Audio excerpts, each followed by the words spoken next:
tanya dong, woi LMK, ini kenapa saya dapat 140.000? Ini dari royalti mana nih? Konser kah, karaoke kah? Harus jelas. Ada laporannya ya, rinciannya mana? Wah, kita aja kalau belanja di mana kan ada rincian ya Pak, gitu loh. Harus cerewet gitu loh. Gitu. Mana ini? Terus kenapa kok kecil terus? Tanya terus. Gitu loh. Kalaupun mau menggugat, ini, tapi ini ultimum remedium. Kalaupun mau menggugat, saya ini lebih senang gugatlah orang seperti LMK dan LMKN itu. Ini agak keras ini saya ini ngomongnya. LMKN. Artinya pilihan terakhir ya. Iya, kalau ada tapi jangan kawan sendiri.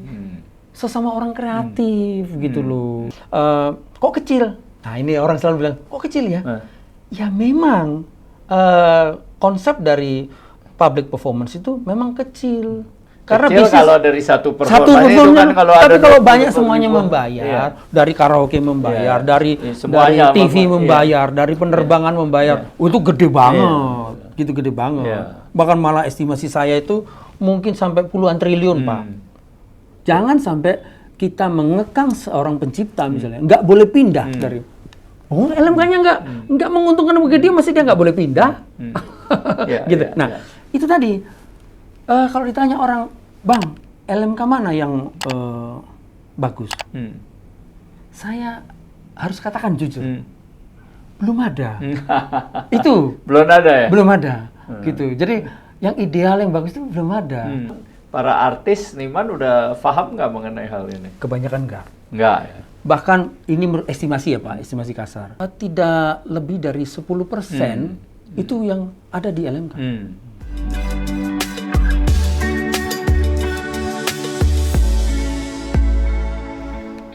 Jumpa lagi kita dengan Podcast 9, sebuah podcast yang digagas oleh para lulusan lintas angkatan Fakultas Hukum Universitas Indonesia.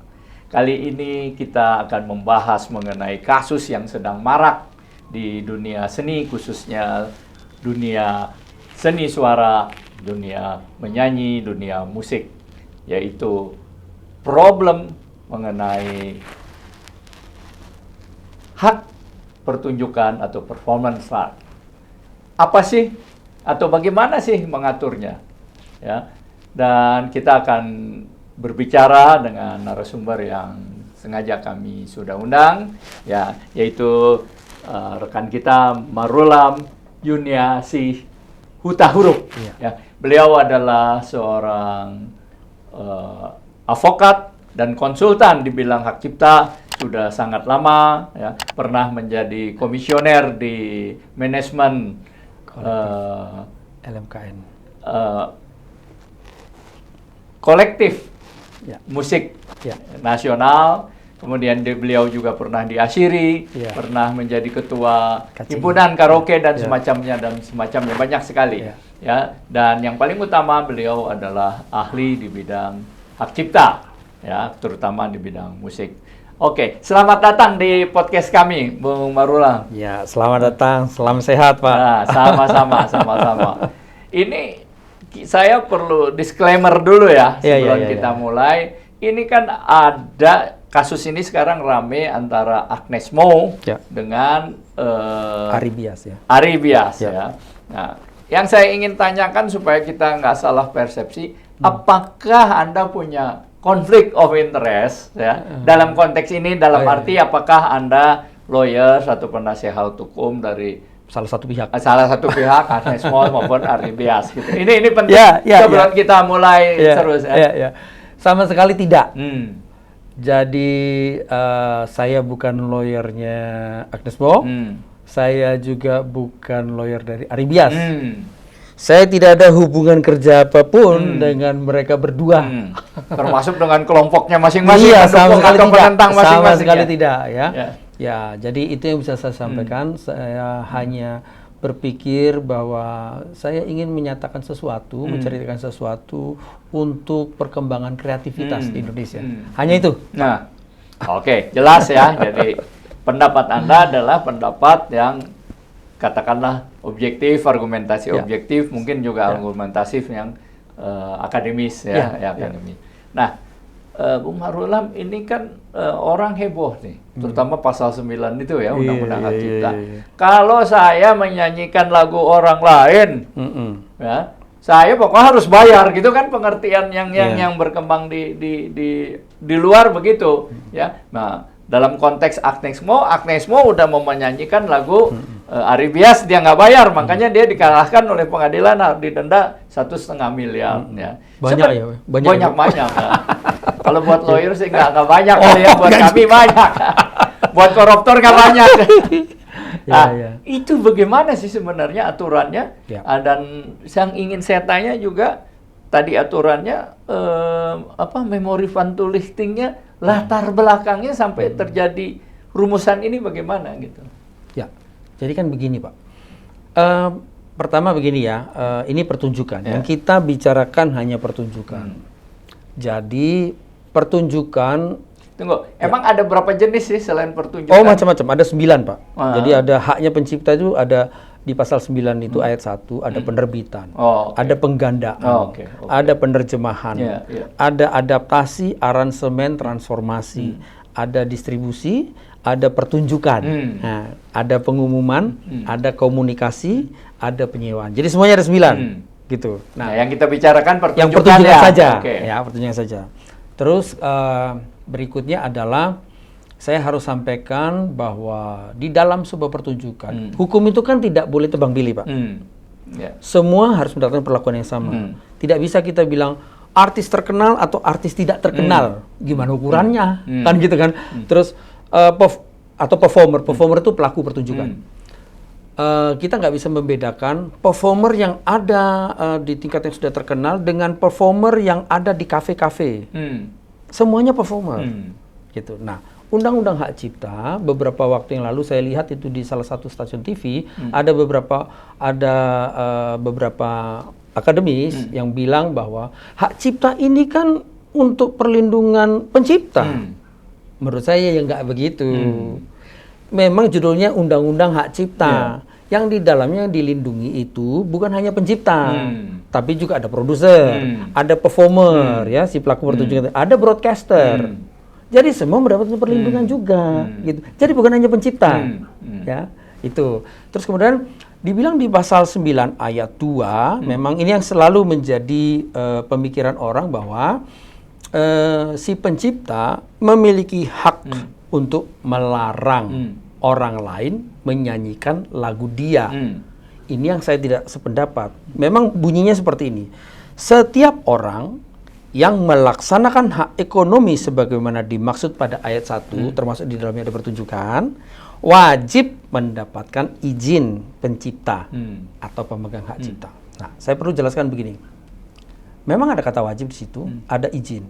Yang betul itu sebenarnya adalah license. Jadi ini agak beda. Ada orang berpikir kan karena izin itu adalah konsepnya hukum administrasi negara. Misalnya gini, dalam satu kawasan itu dilarang membangun sebuah perumahan karena itu adalah kawasan industri. Dilarang gitu konsepnya. Tapi boleh kita membuat suatu perumahan apabila kita mengajukan permohonan kepada pemerintah daerah, kemudian pemerintah daerah memberikan standar ya yang harus dilakukan AMDAL misalnya dan segala macam. Ketika itu sudah baru izin keluar tertulis baru boleh didirikan. Konsep di sini bukan begitu. Izin di sini artinya sebenarnya license. License itu bisa dilakukan di awal, di depan, bisa dilakukan di tengah pada saat tindakan dilakukan, bisa juga setelah, gitu loh. Jadi itu license itu namanya, gitu loh. Tapi kalau setelah gimana caranya, Pak? Kan ini contoh aja kita ambil perkaranya Agnes Mo.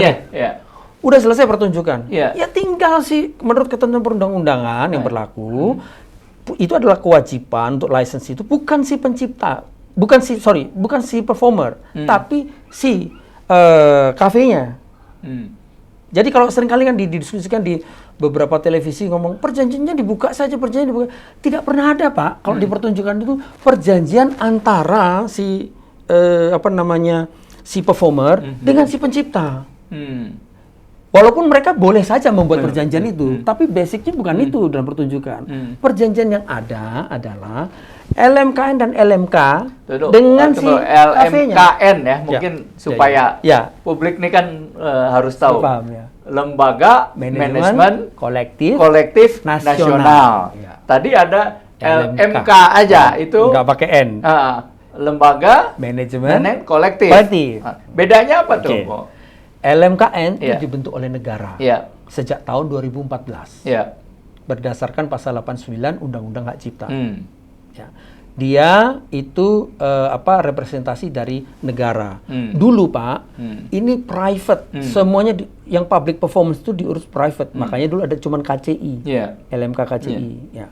Sekarang bedanya si LMK yang di bawahnya itu adalah lembaga private. Ada perkumpulan, bisa juga koperasi. Tapi di Indonesia belum ada nih koperasi yang jadi LMK. Semuanya kebanyakan perkumpulan. Gitu. PT boleh ya, Badan Hukum PT? Nggak boleh. Nggak boleh. Karena harus yang punya anggota. Syaratnya menurut undang-undang. Kalau PT kan nggak punya anggota, Pak. Perkumpulan yang punya atau koperasi yang punya. Nah, kemudian itu private. Hubungan antara si pencipta misalnya atau jadi LMK itu ada merepresentasikan macam-macam golongan. Kalau dia pencipta, harusnya dia tergabung di LMK pencipta. Kalau dia produser, dia tergabung di LMK produser. Kalau dia performer, dia tergabung di LMK performer. Gitu. Ada kalanya satu orang, misalnya tiga-tiganya itu tiga-tiganya dia bisa terdaftar di situ semua. Jadi harus satu-satu. Iya, karena dia kan mau mendapatkan hak ekonomi dari setiap karyanya dia. Nah, hubungan antara misalnya kita ambil contoh pencipta dengan LMK, hubungannya itu ada perjanjian. Ya, perjanjian kerjasama dan juga perjanjian pemberian kuasa. Hubungannya private. Hubungan si LMK dengan LMKN ini hukum administrasi negara. Nah, sejak tahun 2014 kewenangan atau bahasa kerennya ini Pak, bevoegdheid. Ya, kalau hukum administrasi negara bevoegdheid. Bevoegdheidnya itu bahasa Belanda tuh. Iya, artinya kewenangan kan? Ya, itu di pasal 89. Itu tulisannya jelas kewenangan bevoegdheid itu diberikan oleh undang-undang kepada LMKN sehingga user seperti kafe ini hubungannya itu dengan si LMKN. Nggak pernah ada tadi kalau misalnya dibicarakan bagaimana buka saja perjanjian antara Agnes Mo dengan si Aribias untuk pertunjukan ini. Ya nggak ada lah. Saya dulu juga pengamen nyanyi-nyanyi di hotel, nggak ada. Nggak ada. Di mana? Saya ada di Bali, di Surabaya dulu, di berbagai hotel, di kafe gitu. 12 tahun Pak. Jadi nggak pernah saya bikin perjanjian dengan Beatles. Kok jadi lawyer sekarang? Enak banget. Justru sebenarnya saya dulu itu nggak mau jadi lawyer Pak. Oh gitu. Iya. Tapi karena memang saya dulu orang tua saya kan bilang, ini Marlon kok bodoh banget ya. Dulu saya mau jadi insinyur Pak. Tes di ITB. Iya. Gagal. Akhirnya saya bilang sama Tuhan, saya mau jadi lawyer. Kata bapak saya kan saya nggak bisa jadi lawyer. Dan saya bisa masuk ke Erlangga dan sampai sekarang makanya saya membaktikan hidup saya di sini. Karena ini semua adalah only by His grace. Saya bisa sampai di titik ini. Dulu ada cerita orang Batak, anaknya jadi sarjana ekonomi, diundang lah waktu wisuda. Terus setelah itu ibu bapaknya bilang, "Lai, kapan kau jadi sarjana insinyur?" katanya. Jadi sarjana ekonomi bukan apa? Bukan pilihan itu harusnya, bukan pilihan itu ya. Oke, kita kembali ke itu ya. Tadi. Jadi balik lagi hubungannya antara si pencipta dengan LMK itu private. Tidak pernah ada dalam sebuah pertunjukan ya, kecuali kalau mereka adakan sendiri, itu kan kebebasan orang berkontrak ya. Tapi dari prinsip hukum, sebuah pertunjukan tidak mungkin saya nyanyi di Hotel Novotel Surabaya, misalnya gitu ya. Terus kemudian saya mengikat perjanjian dengan Paul McCartney di sana. Lagunya Beatles Iya. misalnya. Saya belum tentu nyanyiin lagunya dia juga gitu loh. Tergantung request orang gitu. Nah itu loh Pak, jadi nggak mungkin ada perjanjian itu antara si pencipta dengan si performer dalam rangka pertunjukan loh ya. Itu nggak begitu. Tapi kalau mereka akhirnya di belakang itu, di dalam prinsip-prinsip itu mereka mau bikin perjanjian, itu kebebasan berkontra. Boleh ya? Ya boleh. Tapi bukan keharusan. Bukan suatu keharusan gitu. Nah yang ada adalah perjanjian antara LMK dan LMKN dengan si usernya yang tadi kafe tadi gitu loh. Itu Pak, kira-kira jawaban saya itu sebelum nanti yang lain, karena ada perdebatan juga mengenai yang disebut user itu siapa sih? Pengguna itu siapa sih? Yeah. Kan artis penyanyinya juga bisa kita sebut pengguna. Ada yang mendebat itu, Pak. Yang menurut saya itu keliru. Di dalam putusan itu disebutkan bahwa kan pasal 23 ayat 5 tidak begitu jelas menyebutkan pengguna itu sopo. Mereka bilang begitu. Jadi bisa juga dong si artis yang nggak gitu kali. Kalau nggak gitu kali. Kenapa saya bisa jawab gitu? Sejak tahun 90, zaman KCI tadi saya bilang itu, di dalam perjanjiannya dengan si yang disebut pengguna tadi, itu nggak pernah artis. Itu selalu si pebisnisnya. Misalnya kalau karaoke, ya karaoke. Kalau misalnya penerbangan, ya penerbangan gitu. Sampai kalau misalnya kalau pertunjukan ada promotornya dengan promotornya. Betul, penyelenggaranya. Nah, itu satu. Undang-undang ini juga ada definisinya pasal 1 angka 26 tentang penggunaan komersial. Tunggu. Jadi saya ingin lebih jelas ya. Apakah yang Anda tafsirkan itu berarti pasal 9 itu tidak memperbolehkan seorang pencipta lagu melarang ciptaannya dinyanyikan oleh orang lain? Ya, tidak begitu. Kalau walaupun saya membaca disebut wajib mendapat izin. Iya. Bukan, karena kita harus membacanya ayat 3 kan, Pak. Ayat 3-nya itu kan jelas ngomong bahwa setiap orang yang tanpa izin, artinya ada potensi tanpa izin loh. Bener nggak? Ini lagi ke saya. Kalau kita baca ayat 3 ya, pasal 2 itu ayat 2 itu kan nggak bisa berdiri sendiri. Ada ayat 3. Setiap orang yang tanpa izin pencipta dilarang, ya, dilarang begini. Jadi yang dilarang itu hanya spesifik di penggandaan dan atau penggunaan secara komersial. Yang disebut di dalam ayat 3-nya itu. Iya, itu yang dilarang, gitu. Yang lain tidak dilarang, kan artinya itu kan, betul kan? Nah, hanya ini yang ada kata-kata larang itu di pasal 9 itu. Bedakan dengan di pasal 23 dan pasal 24, haknya si performer. Nah, itu ada melarang, Pak. Jelas melarang. Melarang untuk misalnya direkam. Oh, oke. Ini nyanyi ya. Ya. Performer misalnya kayak model Agnes gitu di kafe gitu. Dia punya hak untuk jangan direkam ya. Dia punya hak untuk melarang. Gitu. Dan ketika misalnya direkam, hasil rekaman itu diputar di kafe yang lain. Dia punya hak untuk melarang itu.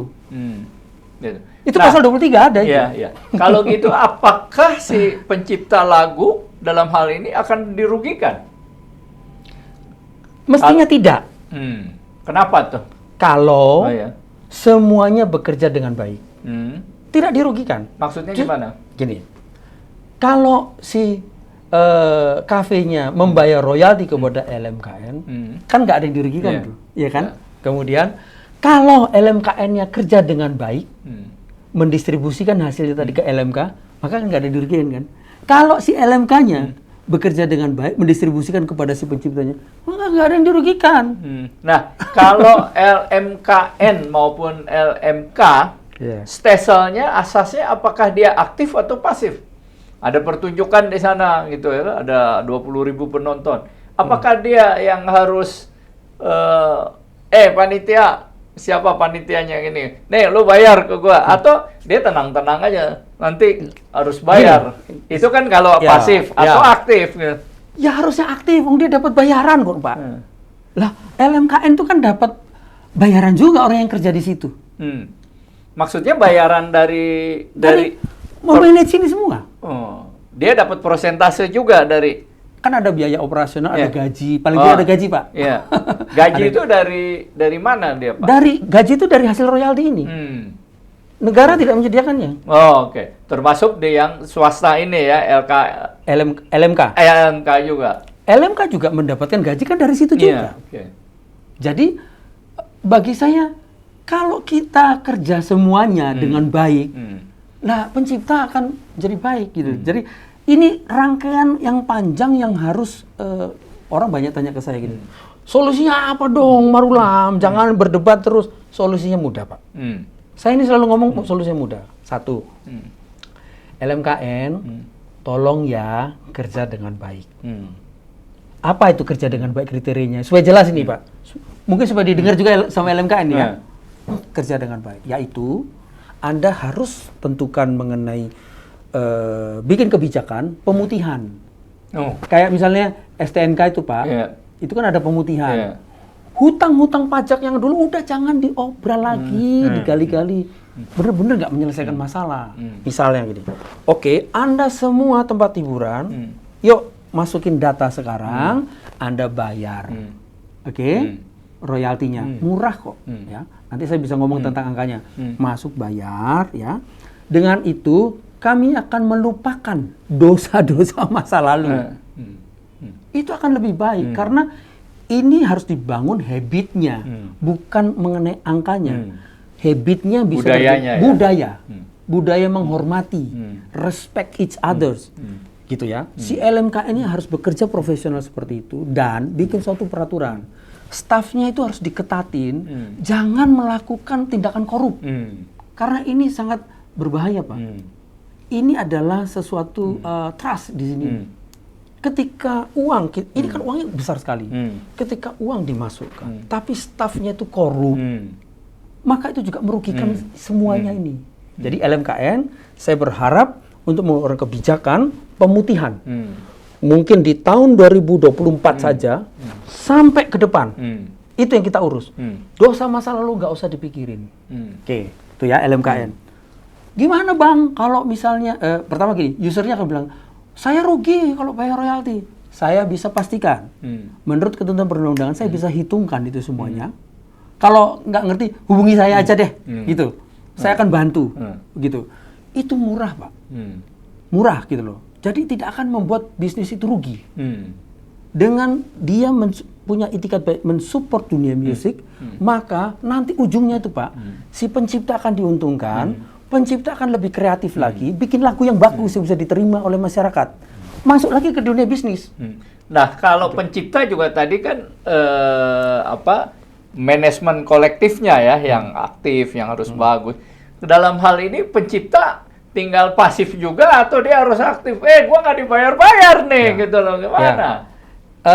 Antara pasif dan aktif. Pasifnya begini.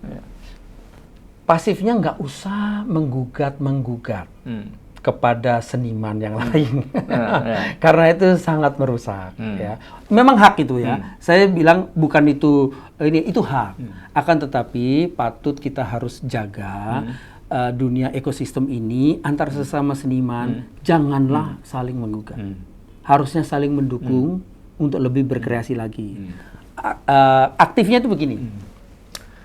Kalau misalnya menerima uang 140.000 dari LMK-nya, tanya dong, woi LMK, ini kenapa saya dapat 140.000? Ini dari royalti mana nih? Konser kah, karaoke kah?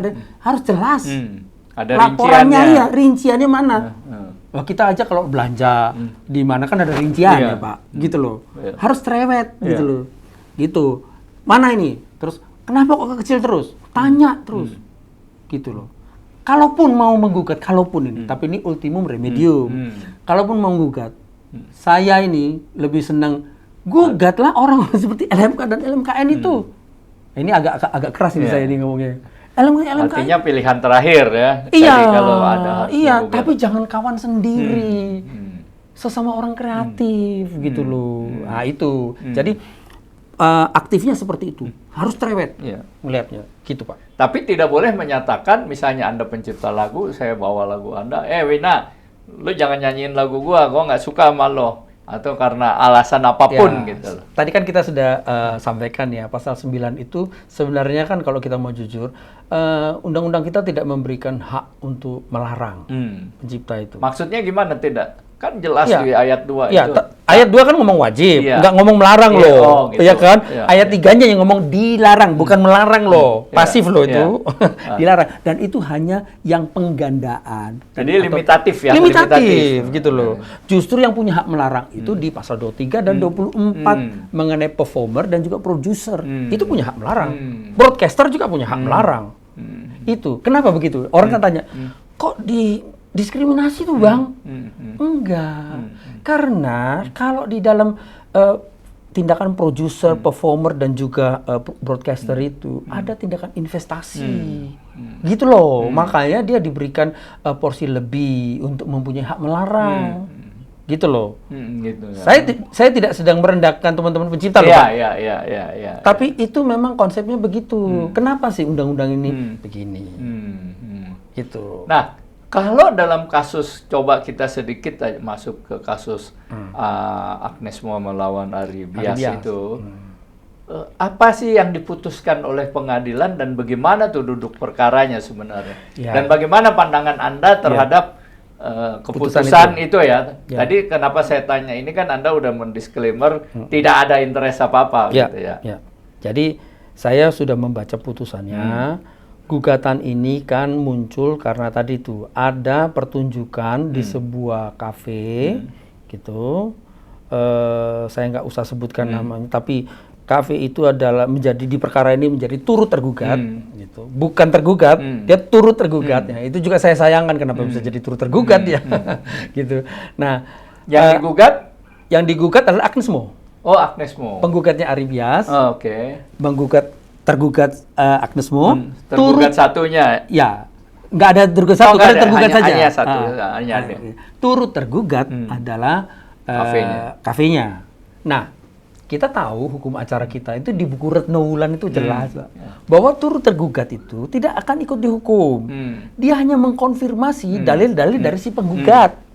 Itu jelas. Bahkan ada yang secara ekstrim bilang sebenarnya turut tergugat itu posisinya adalah mirip-mirip dengan si penggugat.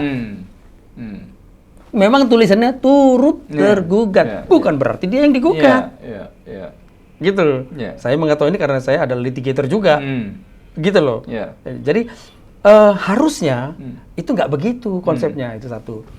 Kemudian di argumentasi dari penggugat adalah karena tanggal 25, 26, 27 Mei 2023 Agnes itu menyanyikan lagu Bilang Saja, which is di pertunjukan itu kan pasti sekian lamanya. Tidak mungkin hanya lagu Bilang Saja. Itu kan nggak mungkin, Pak. Jadi itu salah satu lagu gitu. Ada lagu-lagu lain. Artinya yang dibawakan oleh pencipta lain juga. Kan gitu kan? Nah, itu di 3 hari itu menurut penggugat tanpa izin. Gitu.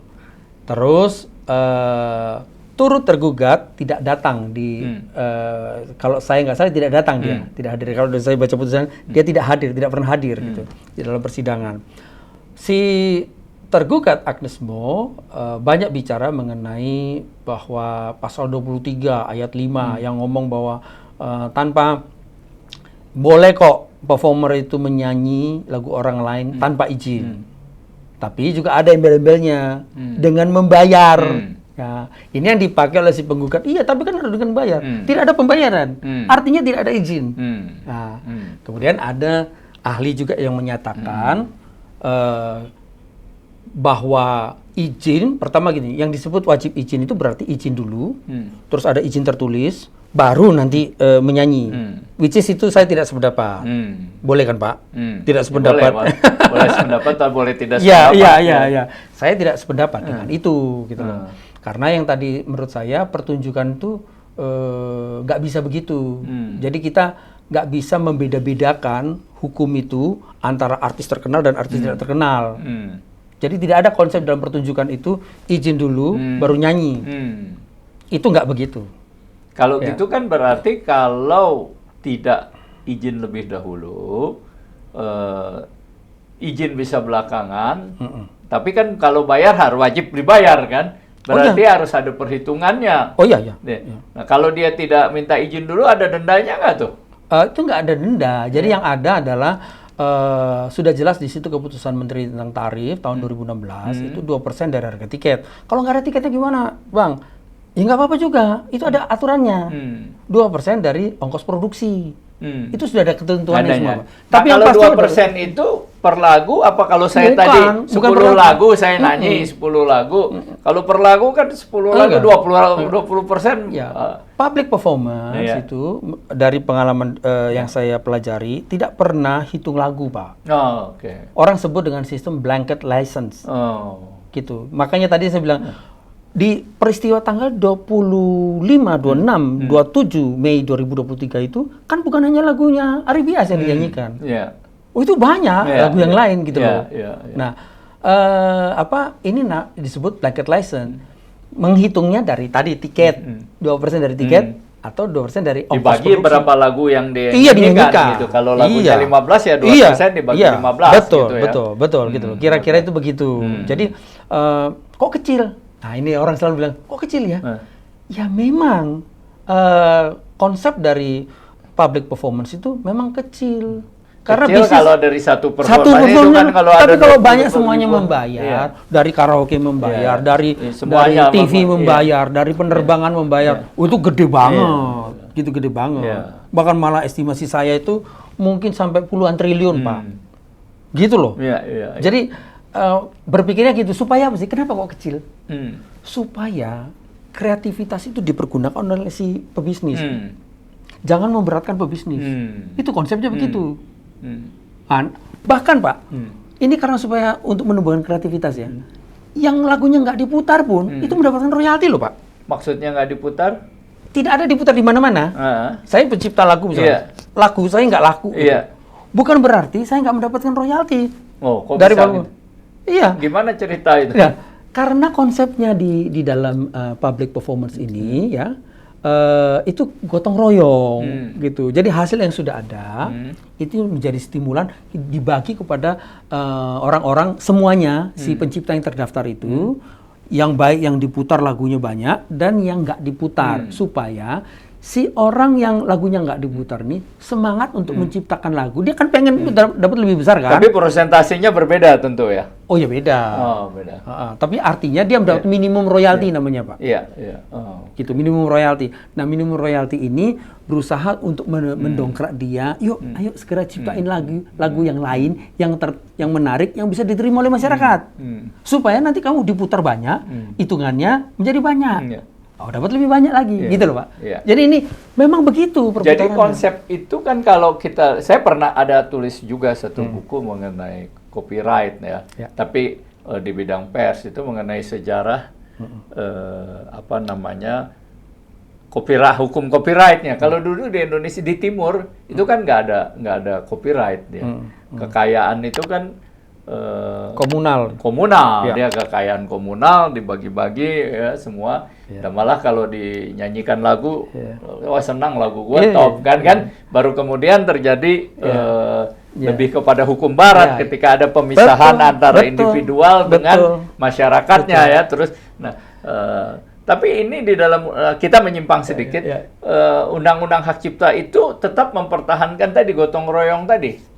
Ya itu dari semua pengaturan yang ada di LMK ya sejak tahun 90 sampai sekarang di internal mereka itu ada begitu. Ini lebih bagus lagi, saya mendapatkan apresiasi yang jempol ya dari ECAT Brazil. ECAT Brazil itu semacam LMKN-nya Brazil, Pak. Dia heran, ada LMK di Indonesia namanya RAI. Itu pendirinya adalah Rhoma Irama. Beberapa LMK yang lain, cara menghitung, mendistribusi, membagi hasil royalti itu adalah yang banyak langsung dihitung banyak dari penggunaan lagunya. RAI tidak begitu, tidak melulu begitu maksud saya. Dia ada faktor itu yang digunakan lebih banyak itu, tapi ada juga faktor bahwa pencipta senior harus membagi bagiannya kepada pencipta junior. Itu kayak piramid begini, Pak. Itu saya salut itu. Keluhuran yang dibangun oleh Rhoma Irama di dalam LMK RAI namanya, Royalti Anugerah Indonesia. Itu begitu. Dan kami sampaikan kepada ECAT Brazil saat itu, ECAT Brazil gini, ini unik. This is very very unique nih dari LMK di Indonesia. Dan ini sangat bagus sekali. Jadi semuanya itu yang senior membantu kepada yang junior. Gitu. Piramid begini, Pak. Yang top-top seperti Romero di atas dia. dia bersedia untuk membaginya porsinya dia. Jadi bukan sekedar penggunaan lagu. Jadi tadi saya selain yang nggak diputar pun itu dapat royalti. Nah, kalau hubungan LMK dengan LMK gimana? Kalau saya mau masuk, saya pilih LMK yang mana nih? Ya. Kalau saya ditanya ini yang berat, Pak. Menjawabnya berat. Orang bilang gini, Bang, aku mau ikut LMK tapi LMK mana, Bang? Yang bagus, yang Abang rekomendasikan. Boleh nggak saya masuk mana aja? Atau harus satu pilih saya? Kalau sebagai pencipta, Bapak harus satu ke LMK Pencipta. LMK Pencipta di Indonesia ini ada 4 atau 5 ya. Ya salah satu. Pencipta, saya masuk LMK Pencipta A. Jangan. Nggak boleh. Bukan nggak boleh. Memang pengaturannya masih belum begitu jelas. Tapi saya berharap LMK membuat peraturan yang jelas ya. Seharusnya tidak demikian. Karena ini kan susah nanti. Nanti bisa double-double diterimanya. Bagiannya kawannya diambil juga nanti semuanya. Makanya itu saya tanya kan gitu. Selayaknya itu tidak. Nah, ini tapi perlu pengaturan kan, Pak, gitu. Karena banyak banget yang harus diatur. Nah, atau kalau saya nggak puas dengan LMK yang satu, nggak bener nih ngitungnya nih, saya pindah aja. Bisa. Kalau bersamaan yang nggak bisa tadi itu, Pak. Kalau pindah boleh dong. Nah, inilah yang perlu juga diperhatikan oleh si LMKN dalam template perjanjian mereka harus dibuka peluang itu. Gitu. Jangan sampai kita mengekang seorang pencipta misalnya nggak boleh pindah dari LMK-nya nggak menguntungkan bagi dia, masih dia nggak boleh pindah. Gitu. Nah, itu tadi kalau ditanya orang, Bang, LMK mana yang bagus? Saya harus katakan jujur. Belum ada. Itu belum ada ya? Belum ada. Gitu. Jadi yang ideal yang bagus itu belum ada. Tapi nggak berarti nggak usah masuk LMK. Saya juga mengharapkan tidak begitu teman-teman kita semuanya. Marilah semua masuk ke LMK. Mari kita perbaiki LMK itu. Begitu. Nah, kira-kira berdasarkan pengalaman para artis seniman udah paham nggak mengenai hal ini? Kebanyakan nggak. Nggak ya? Bahkan ini estimasi ya Pak, estimasi kasar. Mungkin dari 100% seniman musik di Indonesia, ini seniman musik kan bukan hanya yang populer ada yang tradisional dan segala macam itu. Saya mungkin katakan hanya tidak lebih dari 10% itu yang ada di LMK. Menyedihkan memang. Bagaimana royalti mereka, teman-teman yang di luar sana, yang nggak ngerti ini, nggak tahu informasi ini, banyak loh Pak. Banyak gitu. Terus kemudian dia juga nggak ngerti harus bagaimana. Jangan-jangan LMK-nya juga nggak ngerti bagaimana menghubungi orang-orang ini. Nah, ini dia juga, narikin aja gitu. Ini juga harus jujur nih ya Pak. Kadang-kadang LMK ini juga tidak boleh ya bertindak seperti ini. Saya mohon kita introspeksi. Saya bukan menyalahkan, tapi tolong kita harus merubah mindset kita. Ada mindset begini Pak.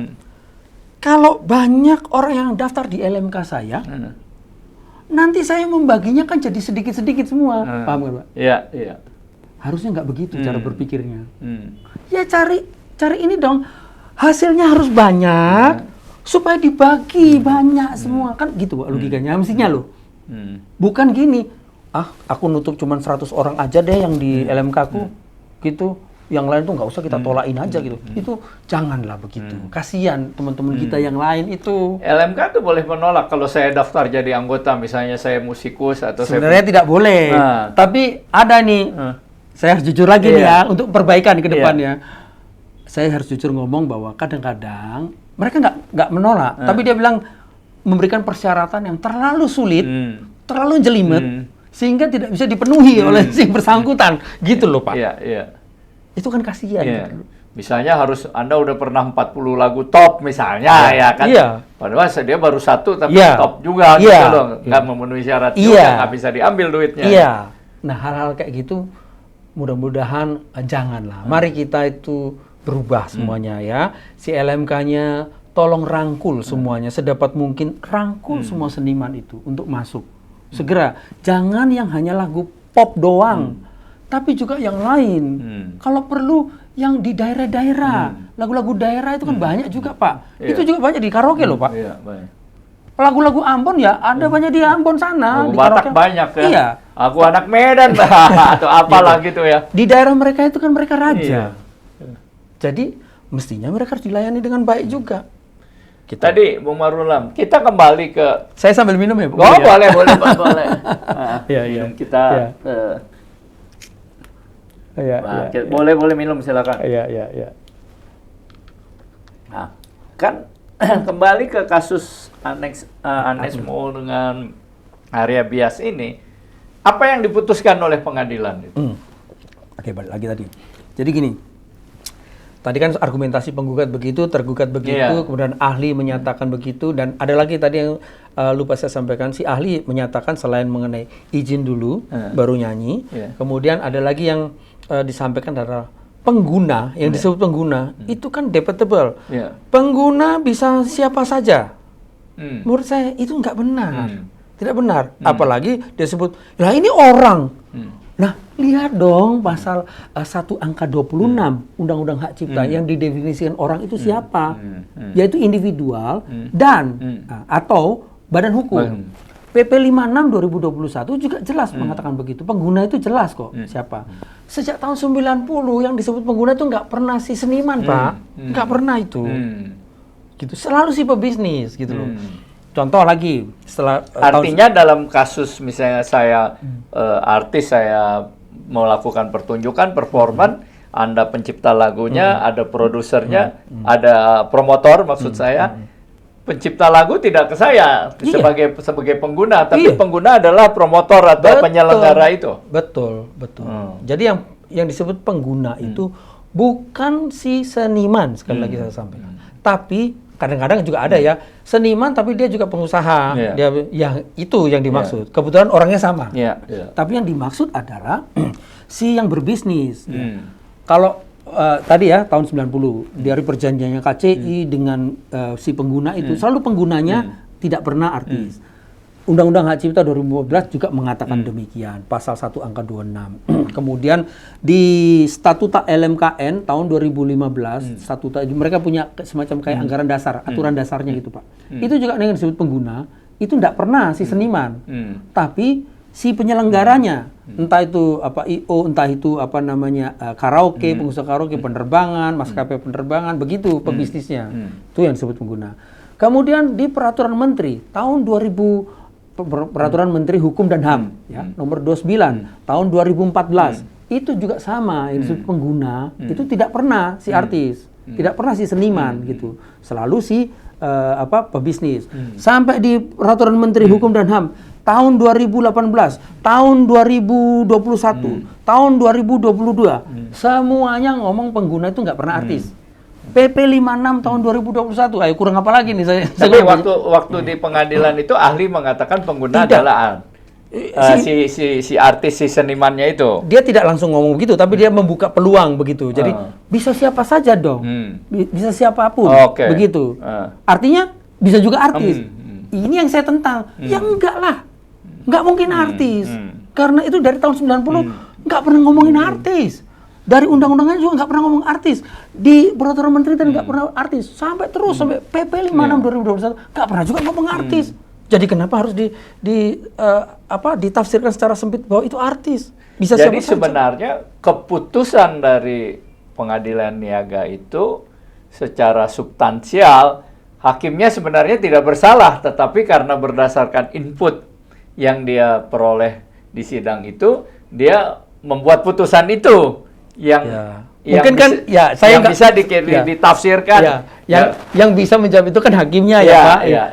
Karena keterangan ini itu, analisis analisis akademis. Karena keyakinan hakim kan ada kan Pak. Nah, ketika seseorang menyatakan di dalam pengadilan itu menurut dia logis yang disampaikan, tapi tidak diceritakan mengenai tadi ketentuan di tahun 90 seperti apa, sampai semua peraturan pelaksanaan nggak pernah diceritakan, hanya ngomong pasal 23 ayat 5. Itu maksud saya, secara sempit di situ, sehingga tidak heran hakimnya juga salah berpikir bahwa seolah-olah iya benar juga ya, ini terbuka kemungkinan ini bisa si kafenya, bisa si artisnya gitu.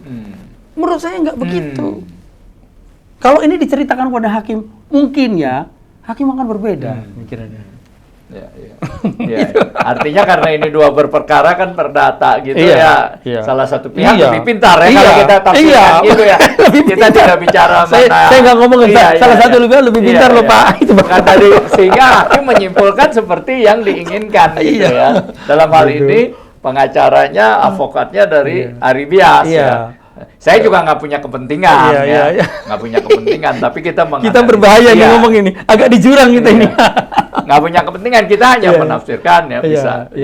Orang boleh setuju, boleh juga tidak setuju juga. Ini kita memberikan pictures-nya, gambaran. Memang kan perkara ini belum final. Iya, belum final. Ada kasasi. Iya. Saya kebetulan di asosiasi konsultan haki Pak. Nah, kami memang berencana untuk memberikan amicus curiae, sahabat pengadilan. Kami tidak berpihak, tidak berpihak ke salah satu pihak manapun. Kami hanya berpihak pada hukum. Dan kita menghormati hukum ya. Oh iya, hormat harus. Bahwa hukumnya sudah diputuskan hakim diputuskannya kita menghormati bahwa itu harus diikuti ya. Kita tidak membantah soal itu, kita membantah substansinya. Nah, nanti kalau Mahkamah Agung memutuskan apa ya kita juga menghormati tentu ya.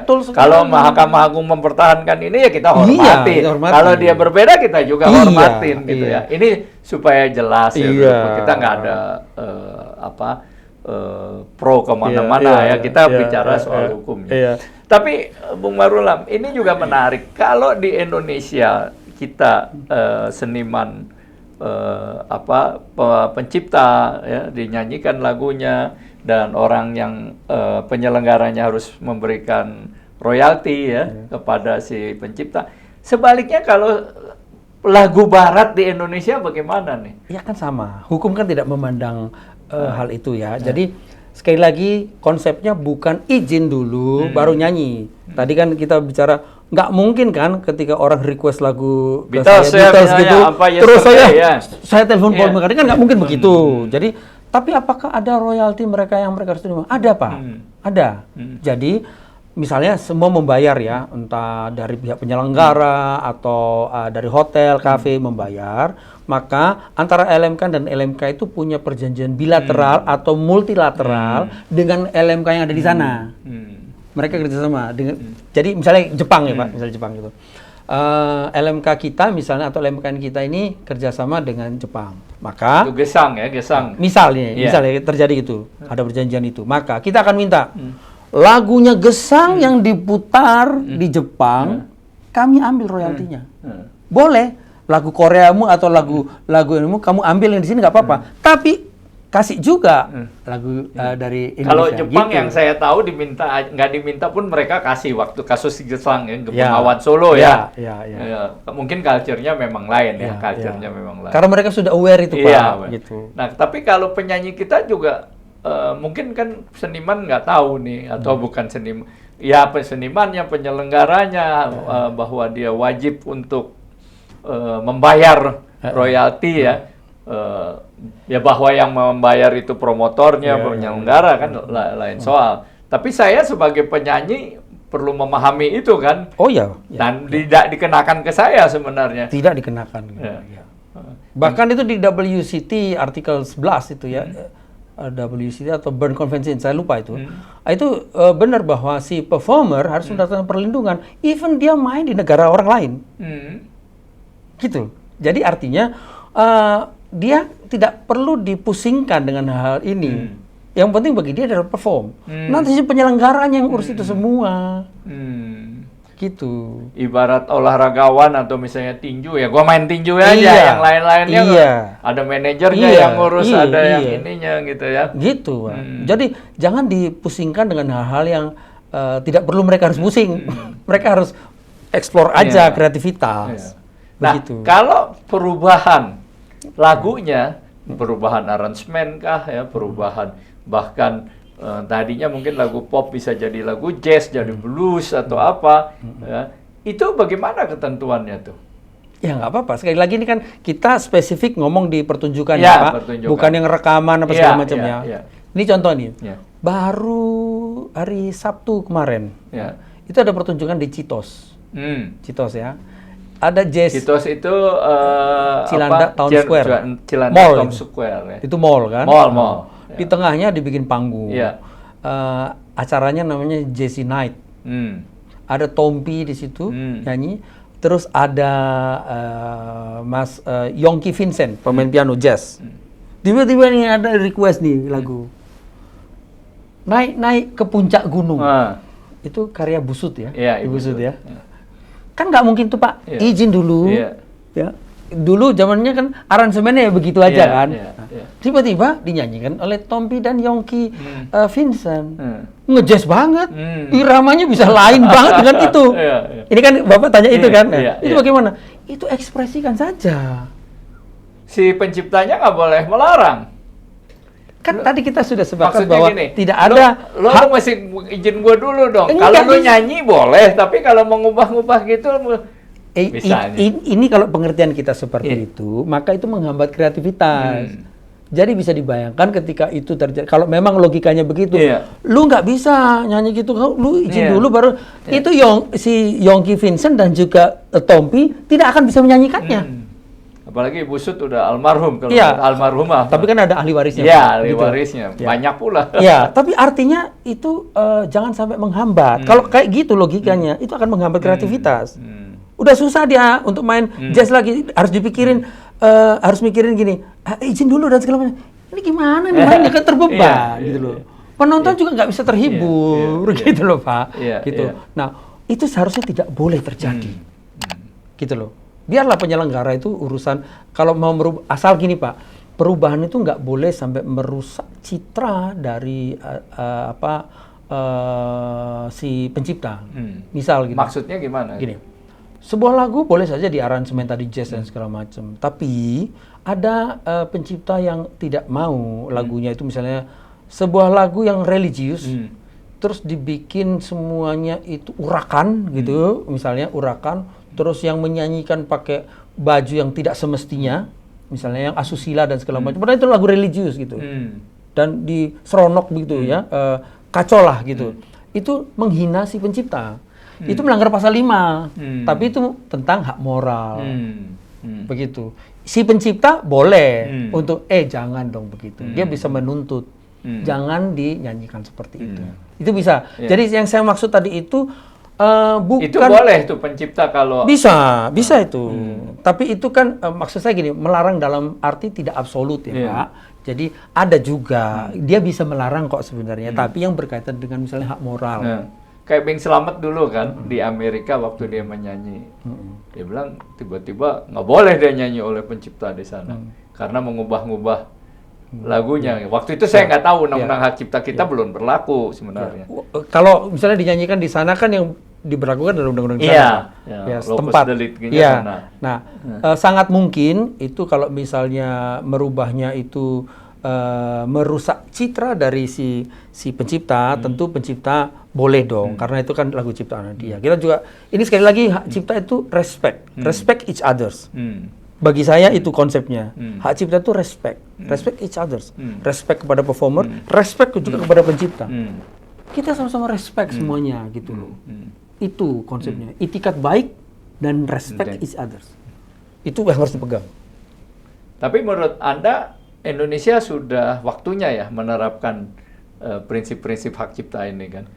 Kalau kita lihat RRT kan dulu belakangan dia baru masuk semuanya, setelah menguasai semua baru dia ikut. Tadinya awal. Nah sekarang dengan tumbuh dari komunal, agraris ya, apakah memang sekarang sudah saatnya ya kita menegakkan peraturan-peraturan atau filosofi lah, saya nggak bilang peraturan mengenai hak cipta. Kalau hak cipta, dulu saya pernah agak oleh almarhum Jaduk ya, Mas Jaduk itu, ada dikritisi. Dulu saya kan di industri rekaman ya, saya membangga-banggakan dengan peraturan dari barat-barat ini, gitu terus, Mas, Indonesia enggak kayak gitu, dia bilang gitu. Kita ini menciptakan sebuah karya itu justru senang kalau dimainkan oleh orang lain. Kami menciptakan itu untuk masyarakat banyak. Di situ keluhurannya kita, gitu. Benar juga. Jadi walaupun sekarang udah bergeser juga kan, udah komersil juga pencipta. Iya, tapi kan kita pegang tadi Pak, iya. konsep bahwa prinsip respect each others with a good faith. Dua hal ini kita perlu pegang, oke? Jadi karena kita respect each others, maka kita juga walaupun misalnya tidak kayak tadi performer ya, boleh aja menyanyikan, tapi tolong juga peringatkan dorong si penyelenggara, bayar. Tolong dong bayar royalti, jangan kayak gitu. Itu juga perlu. Saya nggak ngomong nggak peduli, jangan gitu juga gitu. Walaupun tidak ada kewajiban, tapi kita kan perlu respect ya sama penciptanya. Prinsip respect ya, prinsip respect, apresiasi kepada semua pihak. Semua pihak, with a good faith gitu loh, gitu. Dengan dia itikat baik ya. Iya, tolonglah. Nanti misalnya si penyelenggaranya, habis lu sih kebanyakan ridersnya ini anu. Iyalah, nanti kan kita bisa cincai lah, segala macam. Tapi kau juga ini ya, perhatikan si penciptanya. Itu nggak apa-apa, perlu menurut saya gitu loh. Nah, di dalam pemanfaatan hak cipta, kalau di dunia pendidikannya gimana ya? Kan ada nyanyi itu tadi kan ada naik-naik puncak gunung, ada lagu potong bebek angsa, ada banyak lagi lah. Terutama waktu saya kecil kan sampai sekarang dinyanyikan di kelas gitu ya. Nah, termasuk ada lagu-lagu yang bukan lagu kebangsaan, tapi sudah nuansa dianggap kebangsaan. Pancasila itu kan bukan lagu kebangsaan Indonesia, ya kan ada penciptanya. Kemudian, nah sekarang bola itu kan ada abis main bola tuh nyanyi kan ya lagunya kan. Nah, ini gimana nih? Pertama pendidikan tadi. Dan kalau yang bersifat publik nyanyiin semua itu di stadion 120 orang, ribu pendidikan, orang. Ya, memang ada sih yang namanya fair use, ya, penggunaan yang fair, atau itu nggak apa-apa menyanyikan untuk pendidikan dan segala macam. Ya itu benar. Akan tetapi ada juga kan Pak yang orang-orang ini sebenarnya tujuannya adalah itikat buruk untuk tidak mau mendukung dunia musik. Dia bikin ini apa namanya pensi, pentas seni. Iya, anak-anak SMA. Ya, sewa band yang begitu mahal dan segala macam gitu. Tapi tidak bersedia juga mengalokasikan untuk bayar royalti. Coba dia bilang ini kan di tempat pendidikan dan segala macam. Please deh, yang bener aja. Mereka tuh nggak tahu atau memang nggak mau.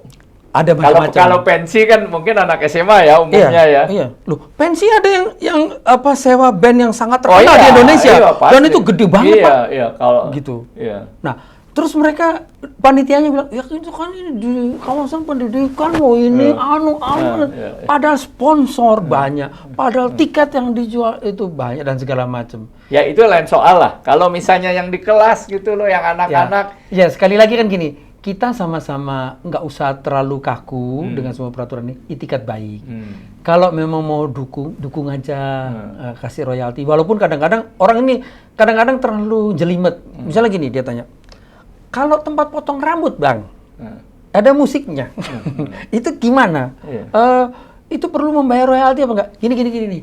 Kamu itu mau mendukung dunia musik atau kamu nyali celah-celahnya untuk tidak membayar royalti? Sebenarnya gimana sih maunya gitu?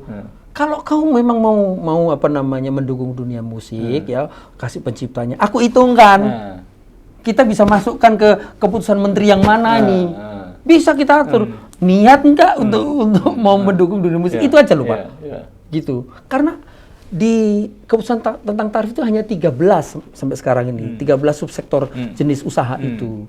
Belum yang lain. Jadi kalau pertanyaannya terlalu jelimet, potong rambut gimana? Barbershop begini gimana? Sebentar aku tanya, kau itu sebenarnya mau dukung atau kamu mau cari celah-celah untuk tidak membayar? Pijat gimana misalnya kan? Itu ada Pak. Di SPA itu ada. Ada.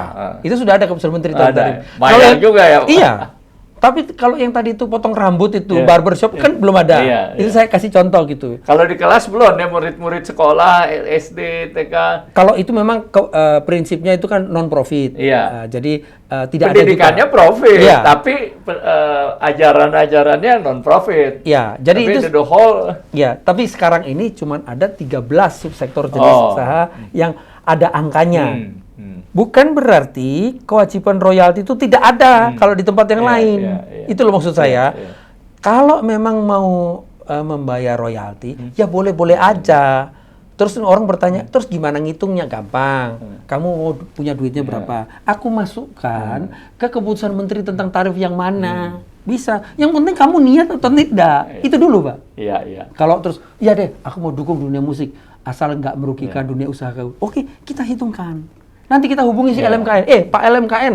Gitu loh. Ini loh, mau ngasih uang ini begini. Tapi harus siapkan dokumennya semua. Iya.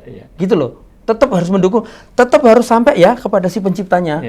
Gitu, Pak. Nah, sekarang kembali nih, Bung Marulam. Kita apa yang sebaiknya dilakukan untuk menghindari ada kasus-kasus seperti Aknimo lawan Aribias. Aribias ini. Ya. Apa saran Anda ke depan? Karena ini kan akan jadi presiden dan akan jadi rujukan. Iya. Ya kan? Dan ini kan jadi perbincangan. Sekarang aja udah terjadi 2 blok, ya kan?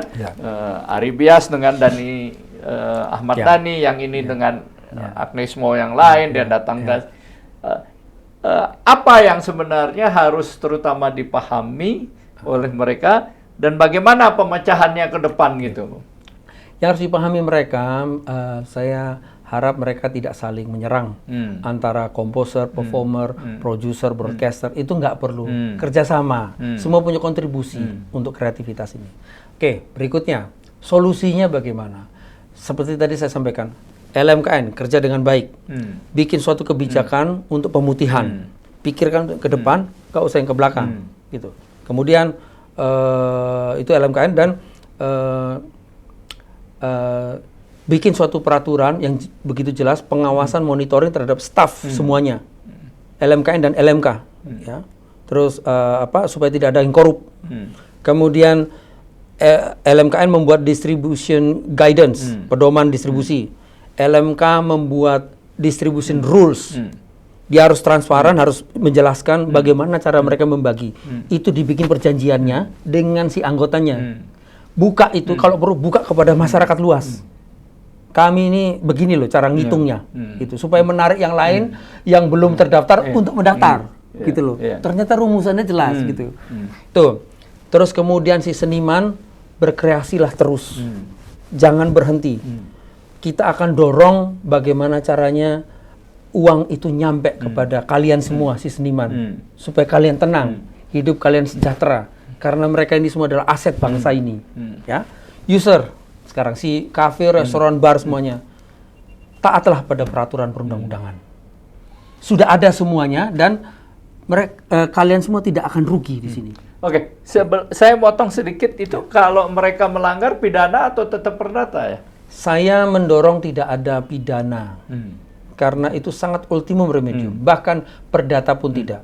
Tapi saya pernah mengusulkan kepada LMKN, apabila terus melanggar seperti ini, ambil satu case saja untuk melakukan upaya hukum. Tapi upaya hukumnya bukan pidana. Karena pidana itu targetnya mau menjarakan orang. Bukan itu tujuan kita. Tujuan kita itu ada pembayaran supaya uangnya dibagi. Maka saya usulkan upaya hukum kepailitan. Bangkrutkan dia. Memang kejam nih kalau sudah begini. Nggak usah banyak-banyak. Satu kasus saja ambil. Misalnya yang besar, misalnya begitu. Penerbangan, misalnya gitu. Ini kalau Garuda saya tahu sudah membayar. Ya, misalnya penerbangan gitu. Kalau Anda tidak taat sama hukum ini, maka kami akan lakukan upaya hukum pilot. Seperti kita tahu, kepailitan di pengadilan niaga itu waktunya cepat. Begitu. Efektif efisien. Iya, efektif efisien. Begitu. Nah, jadi itu yang perlu, bukan memenjarakan orang. Dan yang melakukan itu mestinya si LMKN. Itu pendapat hukum saya. Yang dari dulu saya sampaikan, harusnya LMKN bergerak untuk melakukan upaya hukum kepailitan.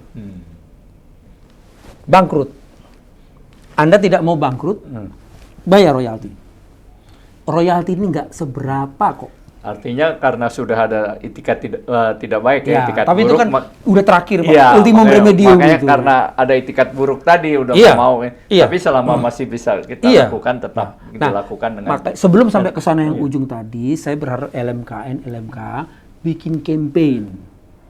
membuat orang nyaman, bikin orang mudah untuk membayarnya, gitu.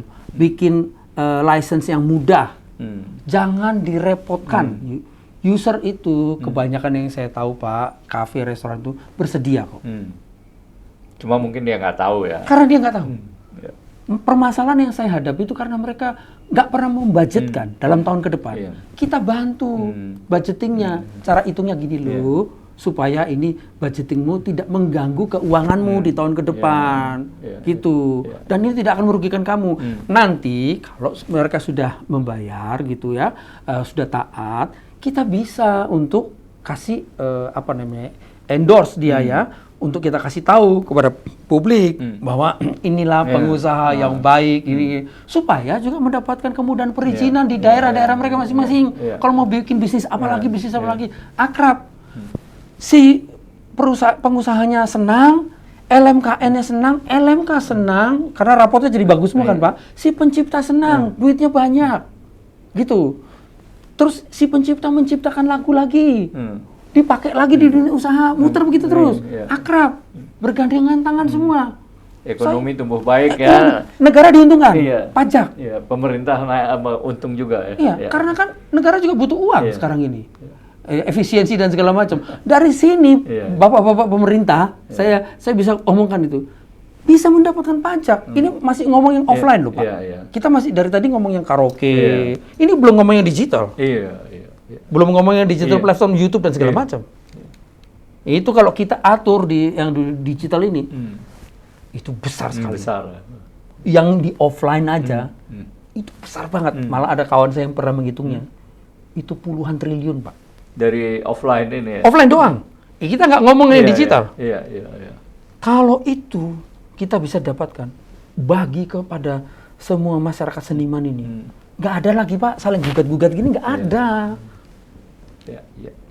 Oke, gitu, Bung Marulan, terima kasih kehadiran Anda di sini.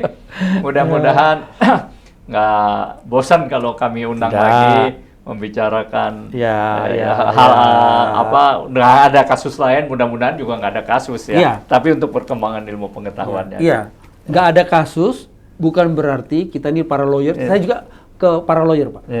Lawyer, tolonglah kita sama-sama bekerja sama membuat ini adem ayem. Jangan khawatir untuk tidak ada pekerjaan. Selalu ada, gitu loh. Kita nanti bisa bikin kontraknya. Macam-macam lah ya. Iya, banyak kita support dunia kreatif ini, gitu. Jadi membuat ini pekerjaan itu bukan hanya di pengadilan saja, lawyer itu. Begitu Pak. Oke, terima kasih Pak Marulan. Semoga sehat terus ya. Sehat Pak, sehat. Demikian obrolan kita mengenai hak cipta, khususnya mengenai performing right, dan saya tidak perlu menyimpulkan, Anda semua bisa menyimpulkan. Dan sebelum saya akhiri, saya Wina Armada Soekardi, seperti biasa kami mengingatkan, tegakkan hukum dan berikan keadilan. Sampai jumpa pada episode yang akan datang.